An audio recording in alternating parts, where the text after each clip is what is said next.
And I continue with chapter 7 from our book, The Warrior Queens by Antonia Fraser. This chapter is titled 80,000 Dead. And somehow that looks crooked, but from here it looks correct. All right, 80,000 dead. It was a glorious victory, comparable with bygone triumphs. According to one report, almost 80,000 Bretons fell. Tacticus, Annals. After the fall of Londinium, there was still a third city to be sacrificed, not yet gorged with slaughter, or more to the point, plunder. The Bretons under Boudica swept on to Berlaminum, St. Albans. The city was not defended. Suetonius, the Roman commander, who had coolly appraised the necessity of deserting an entire expatriate community, was not likely to hesitate over the fate of St. Albans. This was primarily because Suetonius's attention remained focused on those measures likely to stave off Roman defeat in the first place, and then turn the whole pulsating British advantage to the Roman advantage. It was, after all, for the long-term victory, or at least the saving of the province, that he had taken the decision to abandon Londinium. At the same time, St. Albans, as a city, was quite different in kind, both from Colchester and Londinium. It was populated neither by Roman veterans and their families, nor by Mediterranean businessmen, but by Bretons, albeit Bretons friendly to the cause of Rome. Tacticus tells us categorically that St. Albans, by this date, had been granted municipium status, which ranked it below a veterans' settlement, a colonia, but above an ordinary native tribal town, a civitas. This privileged status must have had its roots in the events of the Claudian invasion in 43, when the Catuvuliani, in whose territory lay the town of St. Albans, had acted hopefully towards the Roman cause. Certainly Tacticus's testimony is borne out by archaeology.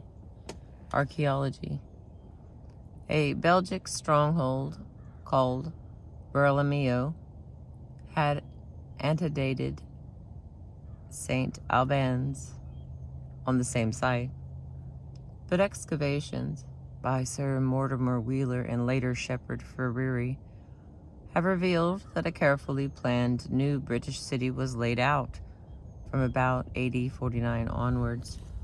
Furthermore, traces of a country house, a villa made of timber, at Gorhambury revealed that the loyal to the Romans Bretons at St. Albans were beginning to live, as did their new masters and allies. As St. Albans' privileged status harked back to the events of 43, so the rivalries and hatreds of its inhabitants, fellow Bretons, must have also played their part in the destruction which followed. A favorite, notoriously, has no friends. There was little sympathy and much jealousy to inspire the horde, which now swooped down on its third municipal victim. Dio suggests that only 2 cities were laid waste, but since he does not name them, Tacticus's testimony of 3, bearing in mind his connection to the eyewitness Agricola, is to be preferred. The fine Gorhambury villa was jealously destroyed by fire, as was much of the rest of the town. Once again, excavations have provided evidence of a red layer of burned daub and ash far below modern St. Albans. 3 shops, disinterred from 1955 onwards, give the same impression of normal, busy life, rudely interrupted. A first-century time war, as has already been noted at Colchester and London. The modern focus of historical attention is, however, the latter Christian town. The Roman city, which was resurrected after the Budokan sack, is now the site of a car park and an ornamental lake. The relics of the Roman theater, which can be inspected nearby, are witness more to this placid, prosperous center than to the British Municipium, which the Queen of the Iceni and the others in her army set on fire. Early British St. Albans has left little trace compared to these glamorous later developments. But if there is evidence of fire, the same proportion of charred personal belongings has not survived. The fate of the residents of Camillenodium, Colchester, and Londinium serve as an awful warning to the Britons of Verulamium, the St. Albans. They had no wish to share it. These more fortunate citizens were able to make their getaway well in advance, taking their portable valuables with them.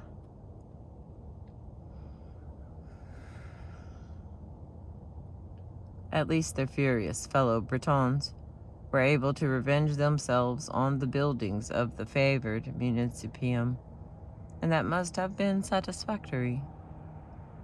The other principal aim of the Budokan army was to amass yet more booty. Once again, Tacitus is clear on this point. The natives enjoyed plundering and thought of nothing else. Bypassing forts and garrisons, they made for where the loot was richest and protection weakest.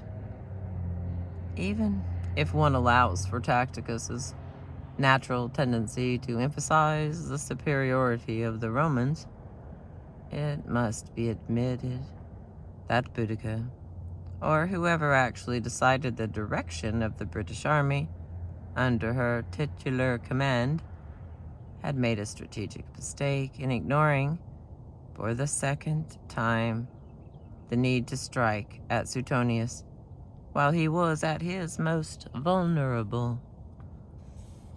For all Suetonius's rapid and ruthless retreat from Londinium, he remained at risk until he had secured reinforcements for his own small force.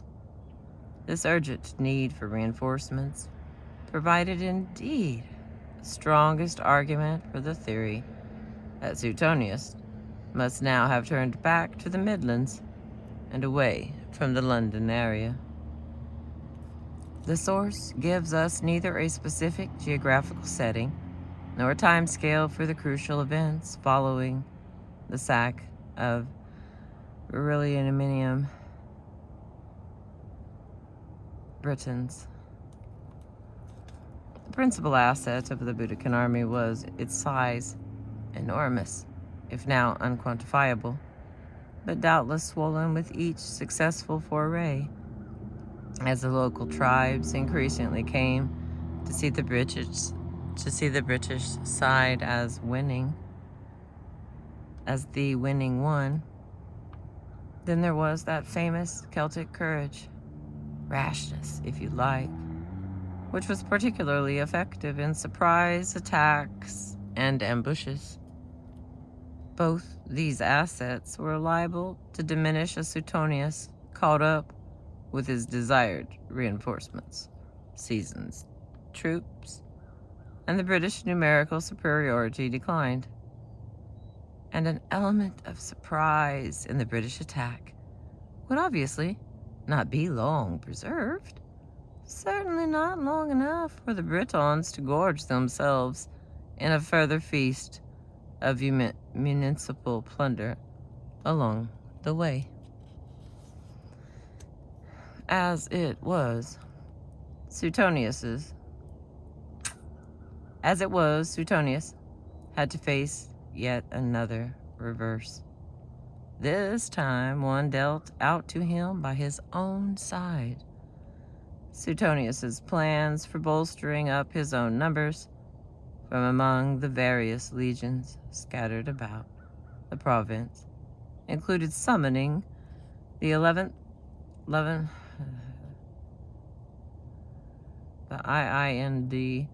Legion Augusta, so called because it had been raised by the emperor, whose base was in the southwest at Exeter. The designated meeting place would have been modern Wroxeter, then known as Verconium, or somewhere thereabouts in the West Midlands.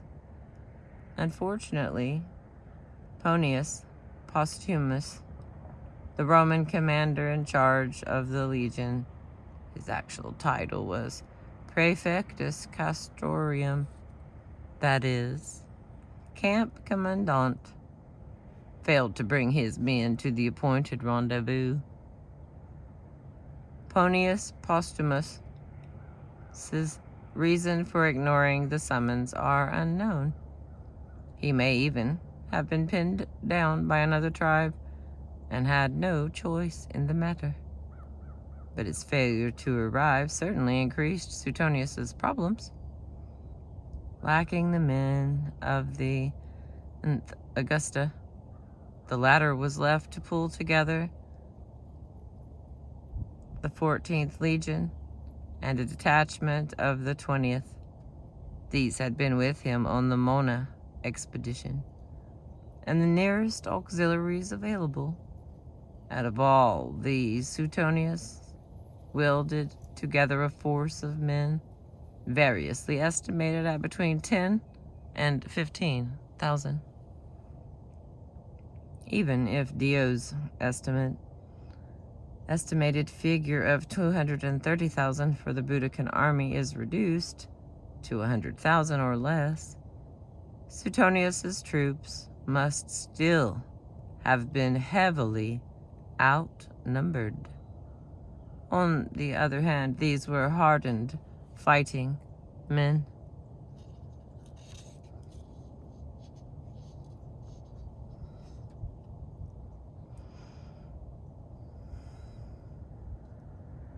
Under the circumstances, Suetonius decided to attack the Britons without further delay. The bold decision that Boudica, or her deputies, should perhaps have taken themselves was in fact taken by the Roman governor. This, at any rate, is Tacticus's version of events, and it fits with what we already know of Suetonius's character and his approach to strategy. He needed every advantage he could get against the numerically unequal odds, to choose the site of the battle himself, and thus, by implication, its timing was to award himself two vital ones, as indeed it proved. It is true that Dio suggests to the contrary, that the battle was imposed upon Suetonius against his better judgment, as his legionaries grew short of food and the barbarians pressed him. But once again, Tacticus's access to Agricola means that in a contradiction of this sort, especially over matters of military detail, his version takes priority. Furthermore, Tacitus is convincingly explicit about the terrain chosen by Suetonius, without unfortunately naming it, a position in a defile with a wood behind him.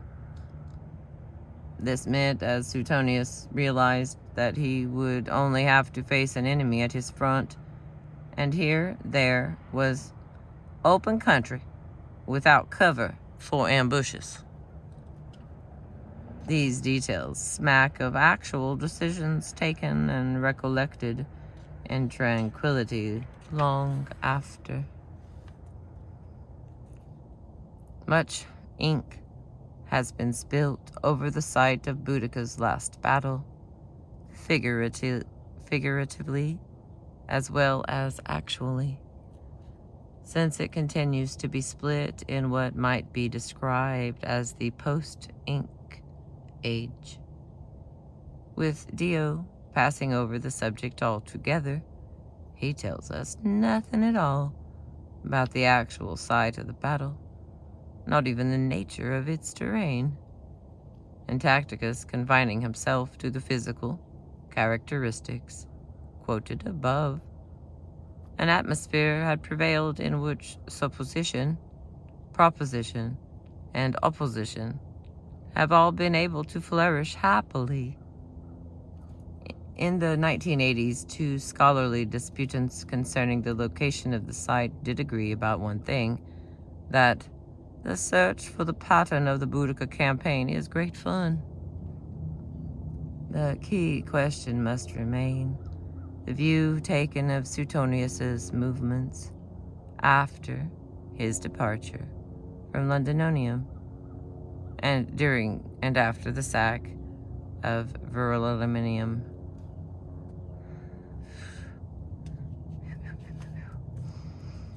If it is accepted that Suetonius went in search of reinforcements in those areas, basically to the west, where the scattered legionary fortresses and garrison could most easily secure his limited force, and then chose the position for the engagement for which he was now himself prepared, then a convincing argument can and has been put forth for a West Midlands site.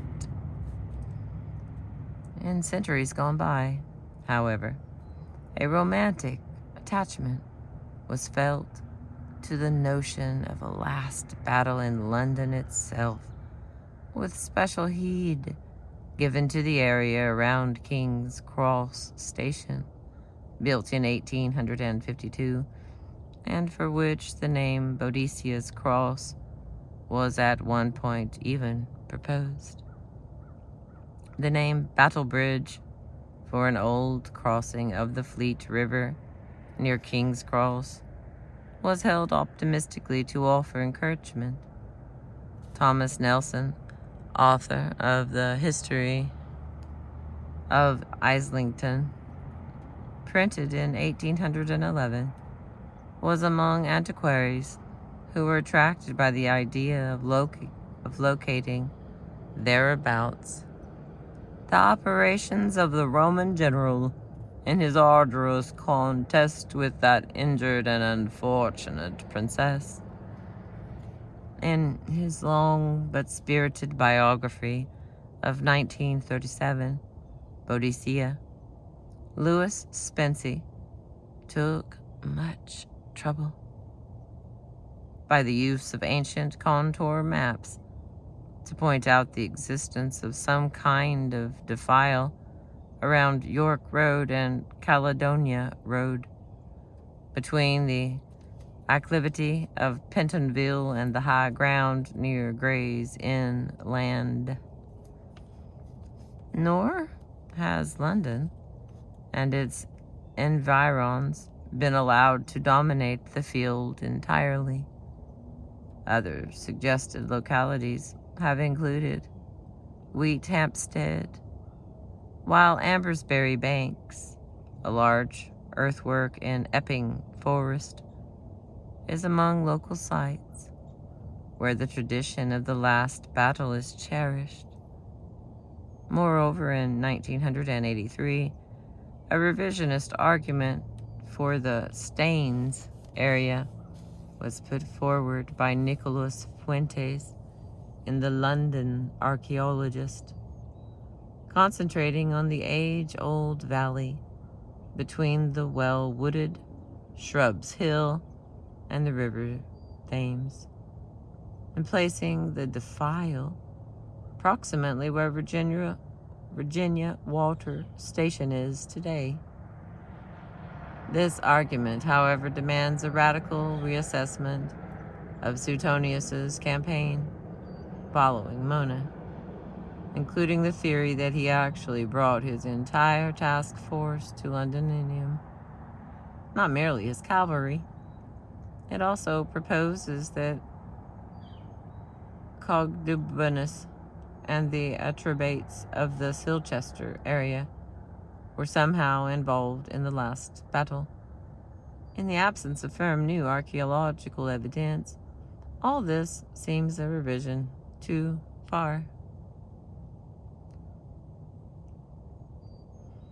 So for the time being, at least the West Midlands region remains the most plausible locality, one supported by the known deployment of the Roman military forces around AD 60, forces upon which Suetonius now drew. As Tacticus quite clearly tells us, attention has been focused in particular on the Warwickshire area, northwest of Nuneaton, near Atherstone, here, a Mansetter, Roman Mandusium. A steep escarpment can be seen rising from the plain. The discovery and exploration of a Roman camp here, which was a site of the 14th Legion until it moved up to Rock Sector in about AD 55, has underlined its claims as a possible site of the last battle. Although the 14th Legion would have departed by the time of the Boudiccan Rebellion, auxiliary units, trained non-Roman troops, would presumably have still used the camp, and that would have made Mandusium, coupled with its terrain, still today conforming quite markedly to Tacticus's description, an ideal focus for Suetonius's strategic plan. All right, we got a little asterisk here. Let's read that. Having to do with Suetonius's strategic plan. Nowadays, the London-Manchester intercity railway line passes through the site of the battle. The historically minded traveler may salute the memory of the Queen of the Iceni from the windows of the train.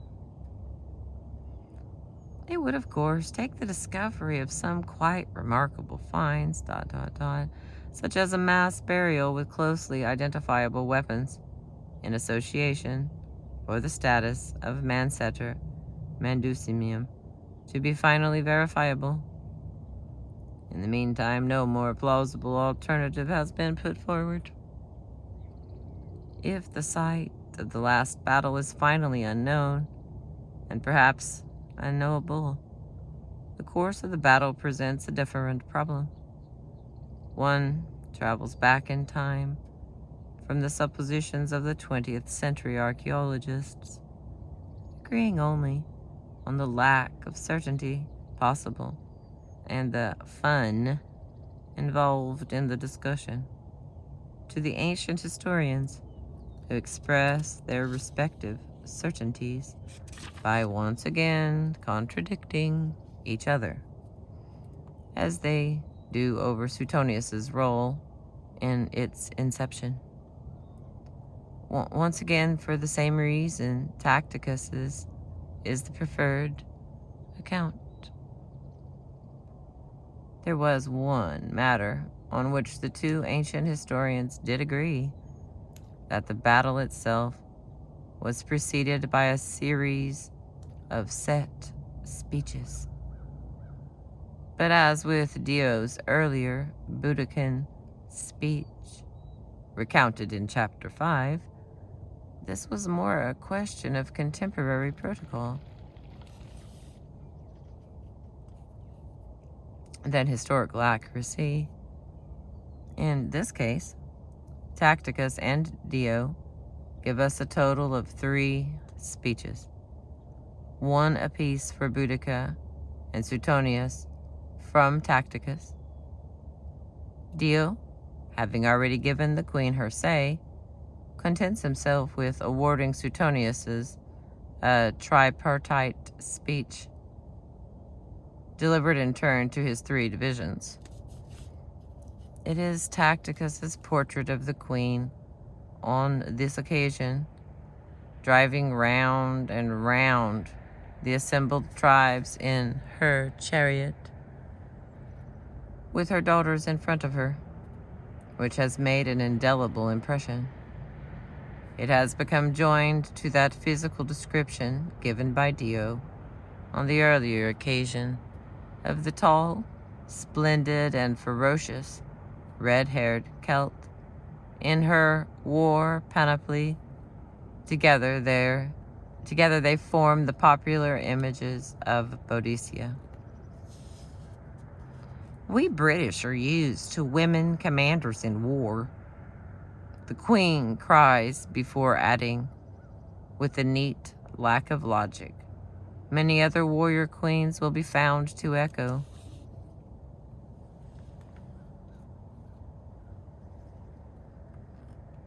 I am descended from mighty men. Otherwise, Tacitus's Boudica emphasizes her ghastly treatment at the hands of the Romans. I am fighting as an ordinary person for my lost freedom, my bruised body and my outraged daughters, and dwells further on other Roman atrocities, as well as denigrating the Roman courage. She ends with this clarion call to invoke, like so many warrior queens, a sense of masculine shame.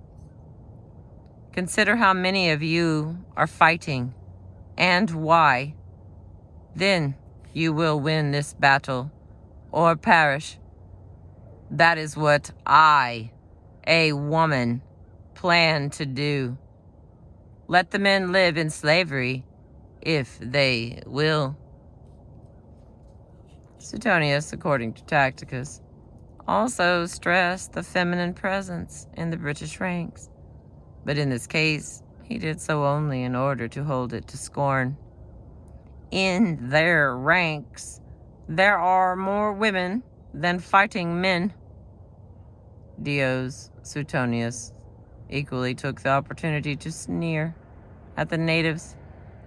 Fear not, then, their numbers of their spirit of rebellion, for their boldness rests on nothing more than headlong rashness, unaided by arms or training.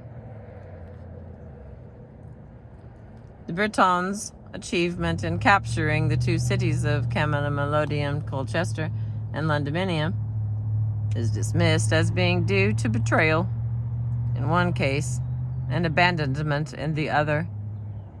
With the confidence of a member of the master race, Dio's Suetonius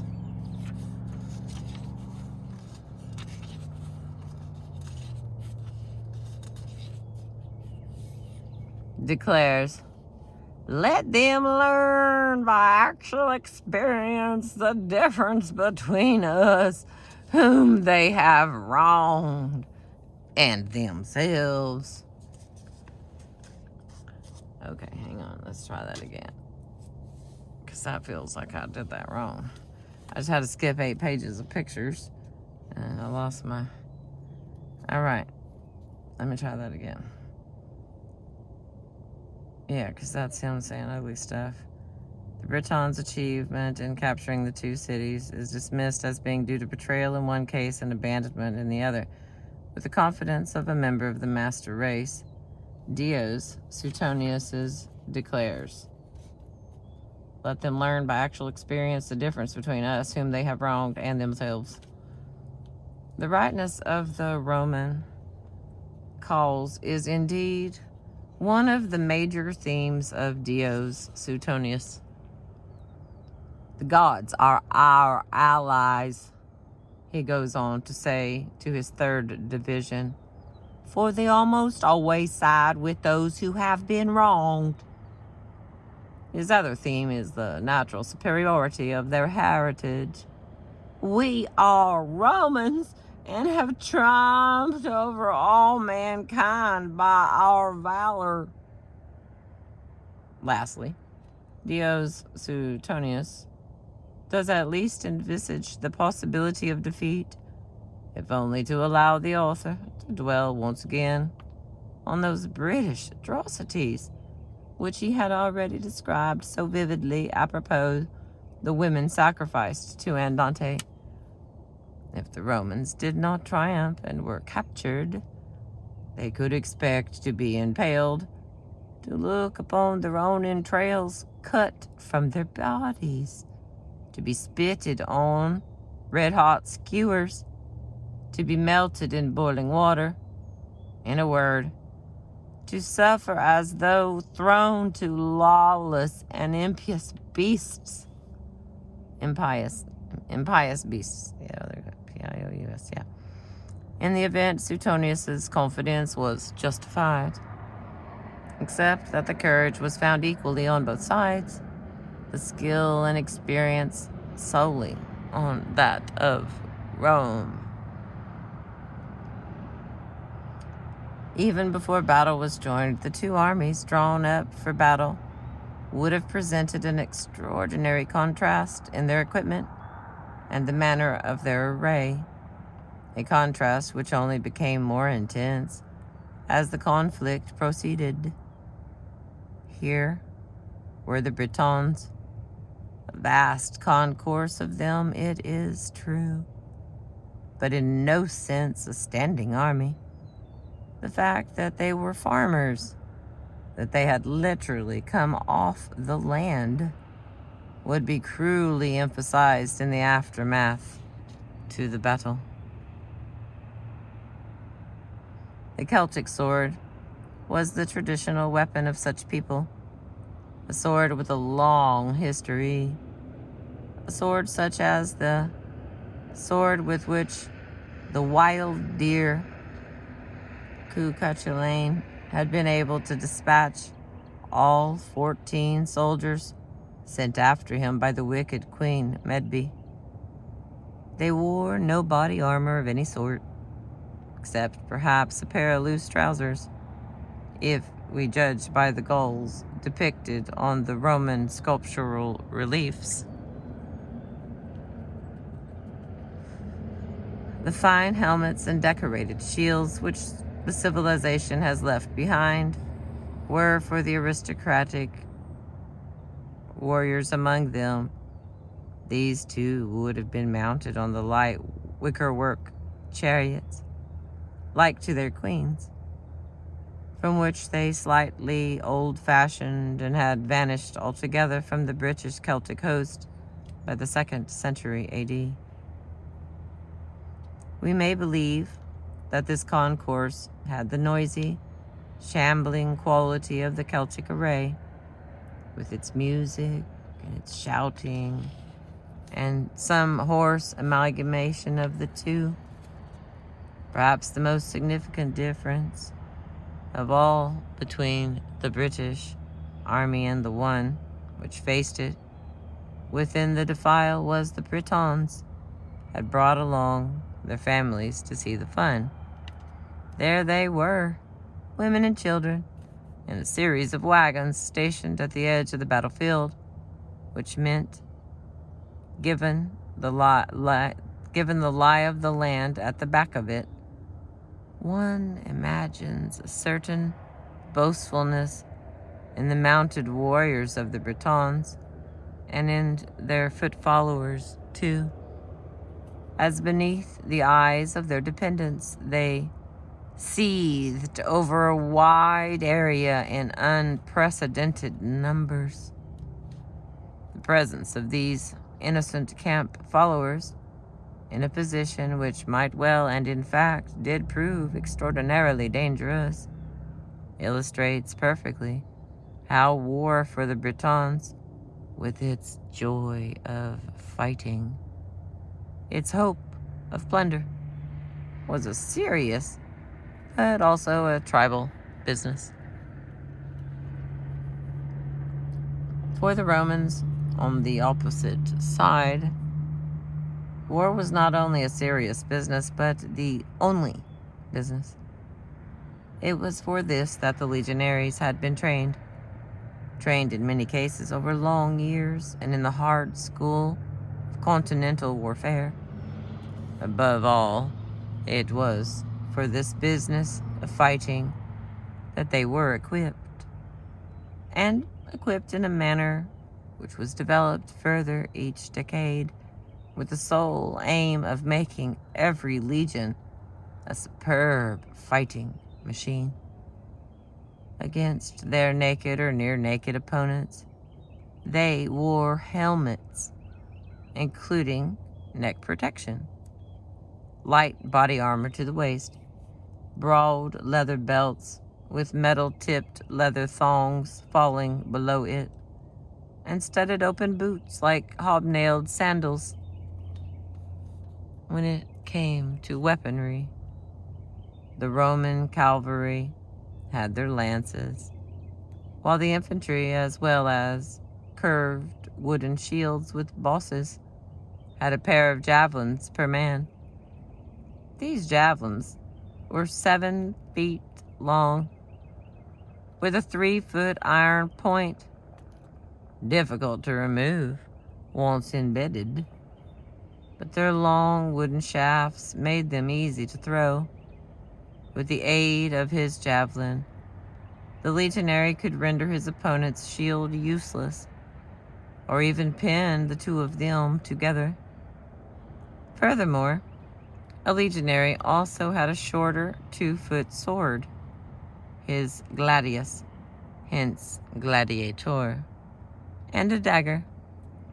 It was the long hero's sword of Catualane against a battery of professional weapons. But the legionaries of Rome were not to be equated with the soldiers of Queen Medb. Alas, this was not a contest which the epic hero or heroine was destined to win.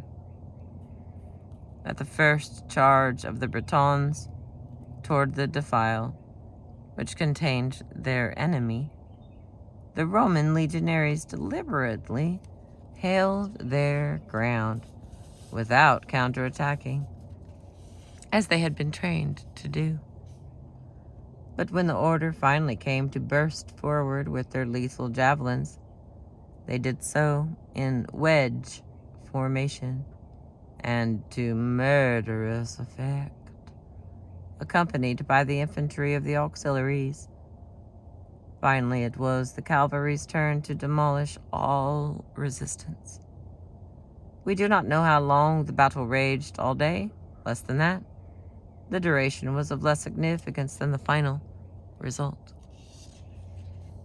The Britons, by dreadful irony, found themselves pinned in against this fierce counterattack by their own wagons. Those wagons brought along so blithely for their families to see the show. It was in this way, in this death trap, that the Romans were able to put to death the British women, as well as the British baggage animals, which were transfixed, at the same time as they dispatched their menfolk.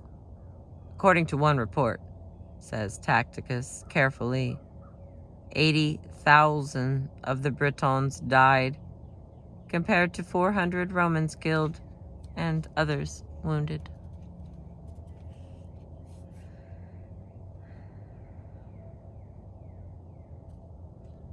Was Queen Boudica herself to be numbered among the 80,000 British dead? The indications are that she did not actually die on the battlefield, but shortly afterwards and by her own hand. Tacitus tells us that she took poison. Dio's story that Boudica fell sick and then died is not incompatible with this, since poison would obviously have brought about sickness. However, short-lived, and it may have been this aspect of the story which Dio picked up. As for the Queen's daughters, their fate, like their names, remains unknown to history, since it is not mentioned by Tacitus, while their very existence is ignored by Dio. For once, however, the many fictional accounts of Boadicea's life, be they plays or novels, which have her administering poison to her daughters as well as to herself, are not straining credulity too far. In Beaumont and Fletcher's play, for example, the heroine's younger daughter momentarily shrinks back from the mystery of death. "Oh, but if I knew but whither," as her mother offers her the fatal draught. The Queen comforts her and issues her last rallying cry. "Keep your minds humble, your devotions high, so shall ye learn the noblest part, to die." For if the Iceni princess did survive the wanton slaughter at the end of the battle, it is surely not likely that their mother, having decided to poison herself, would have risked them falling into the hands of the Romans a second time. As it is, myth surrounds Queen Boudica's burial place, as with everything else about her. Dio tells us simply that the British gave her a costly burial, Tacitus nothing. The 17th century story that Boadicea, as she now becomes, was given this costly burial at Stonehenge has a great deal to commend it of neatness and romance, if nothing of historical truth, since two mighty legends are disposed of together, the immemorial stones and the woman. The celebrated, if equally unhistorical, connection of the Druids with Stonehenge only dates, in fact, from the later years of the 17th century, in 1624, for example. The antiquary Edmund Bolton, believing Stonehenge to be the work of Britons, the rudeness itself persuades, concluded that here was to be found the tomb of Boadicea. This theory was rebutted in 1655 in a posthumous publication from notes by Inigo Jones.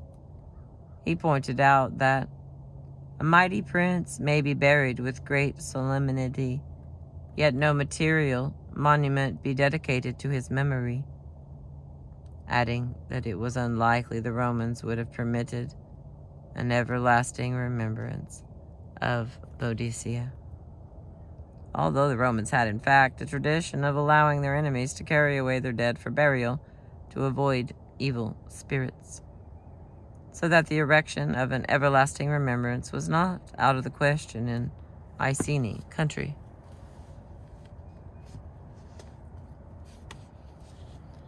To many other neighborhoods and many other monuments, however man-made or otherwise, clings obstinately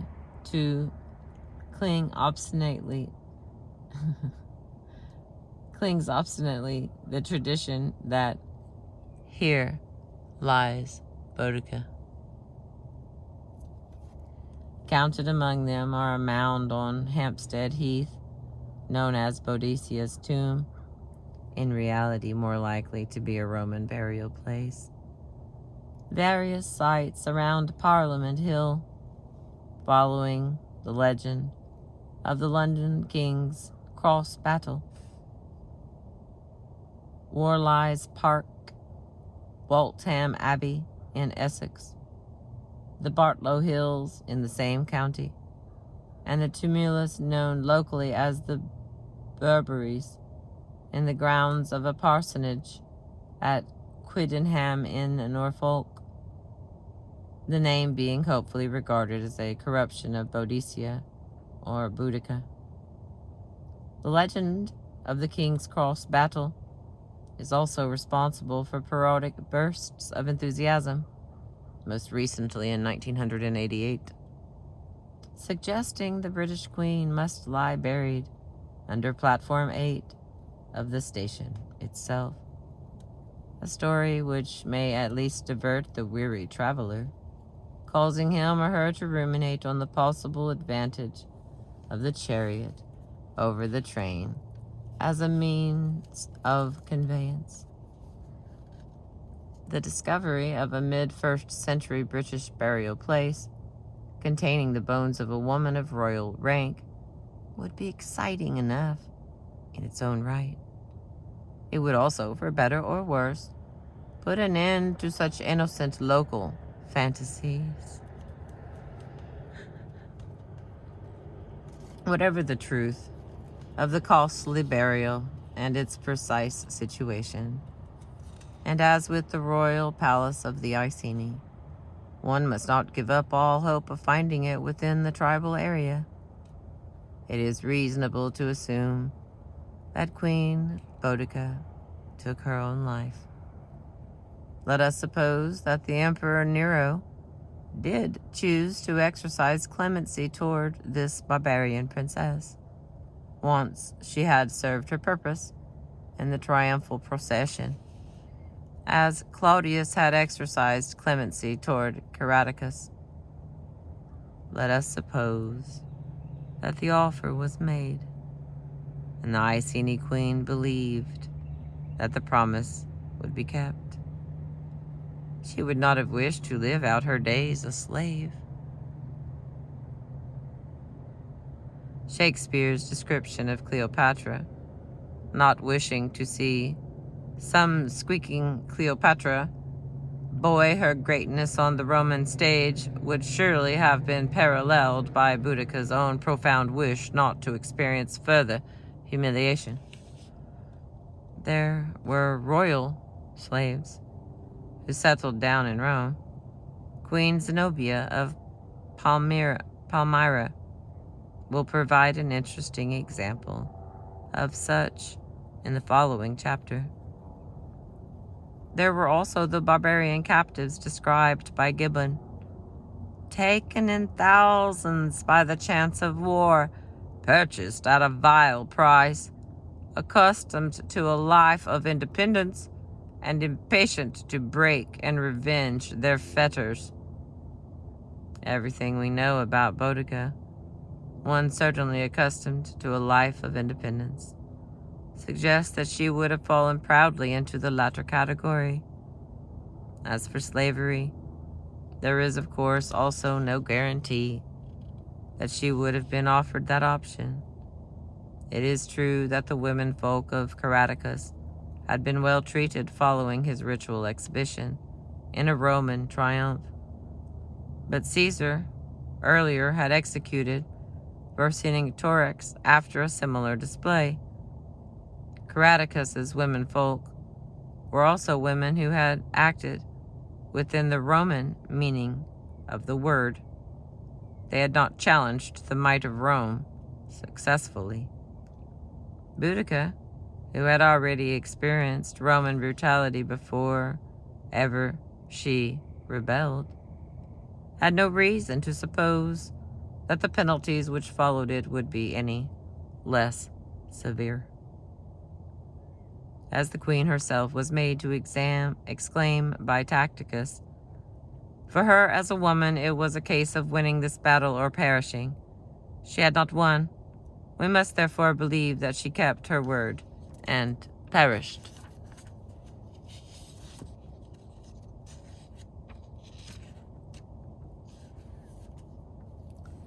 All right, I'm gonna stop here. We're on page 102.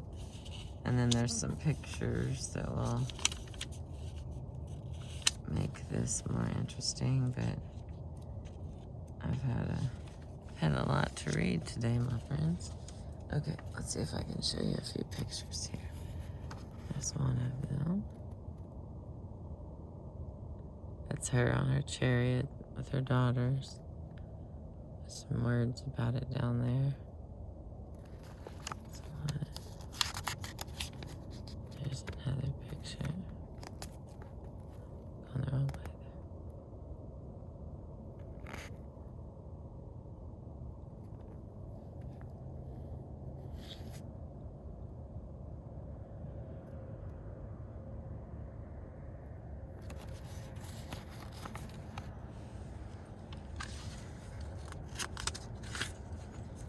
This one's pretty cool.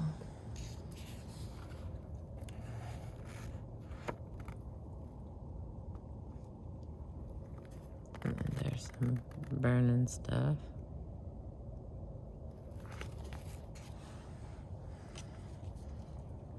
Thank you for being with me today. I appreciate you. And there goes my eagle. Or an eagle. No one can own an eagle. Silly girl. I appreciate you. Thank you for being with me.